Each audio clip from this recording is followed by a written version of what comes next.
Chat, une urgence climatique.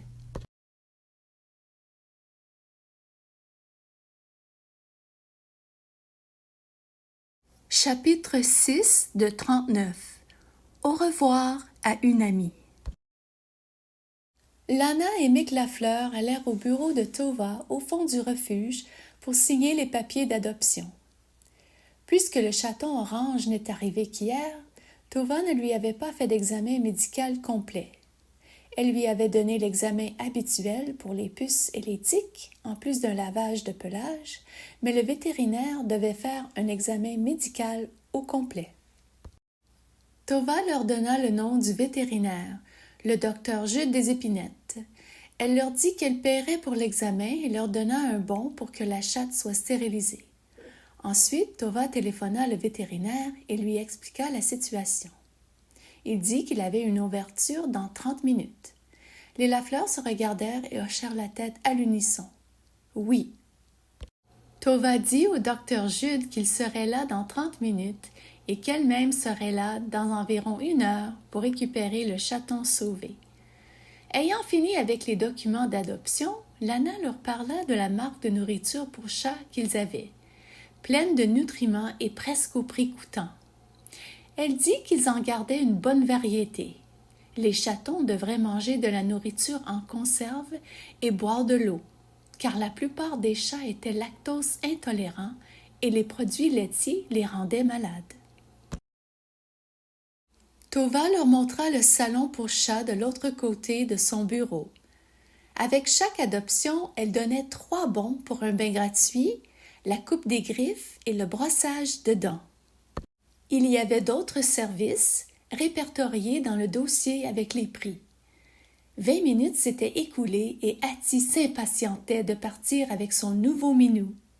Tova dit qu'il pouvait acheter un porte-chat ici ou elle pourrait leur en donner un en carton pour le moment et que cela fonctionnerait parfaitement.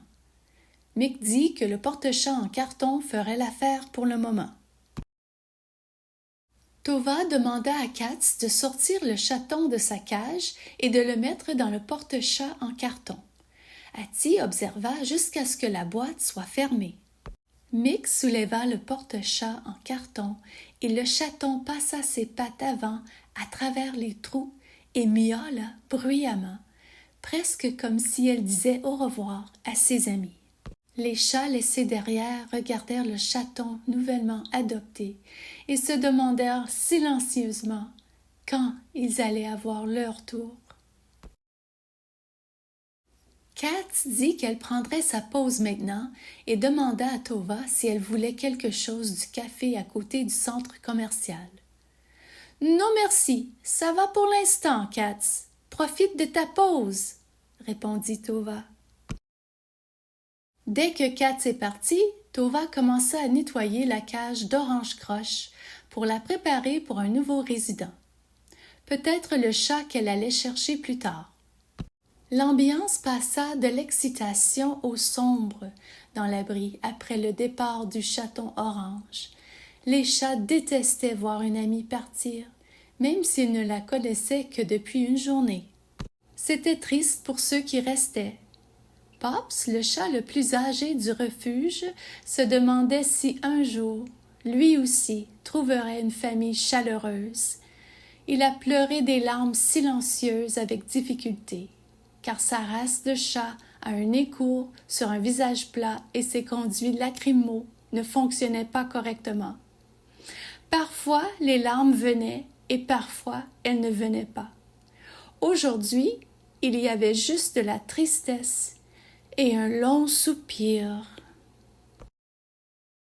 Les Pirate Twins avaient dormi pendant l'adoption d'Orange Croche et Snow White, la voisine du chat orange, se sentait très seule. Tova fit le tour du refuge et accorda une certaine attention à chaque chat, sentant que leur cœur était lourd. Ce soir, elle leur donnerait plus de temps dans les structures. Peu de temps après la fermeture de l'abri, elle laisserait les chats sortir de leur cage et leur permettrait de grimper dans les tours et de s'amuser sur les structures, et Tova ouvrirait même un sac de friandises. Et bien sûr, il recevrait beaucoup de caresses. Peu de temps après le retour de Katz de sa pause, Tova obtient un porte-chat et se mit en route pour aller chez le vétérinaire. À suivre!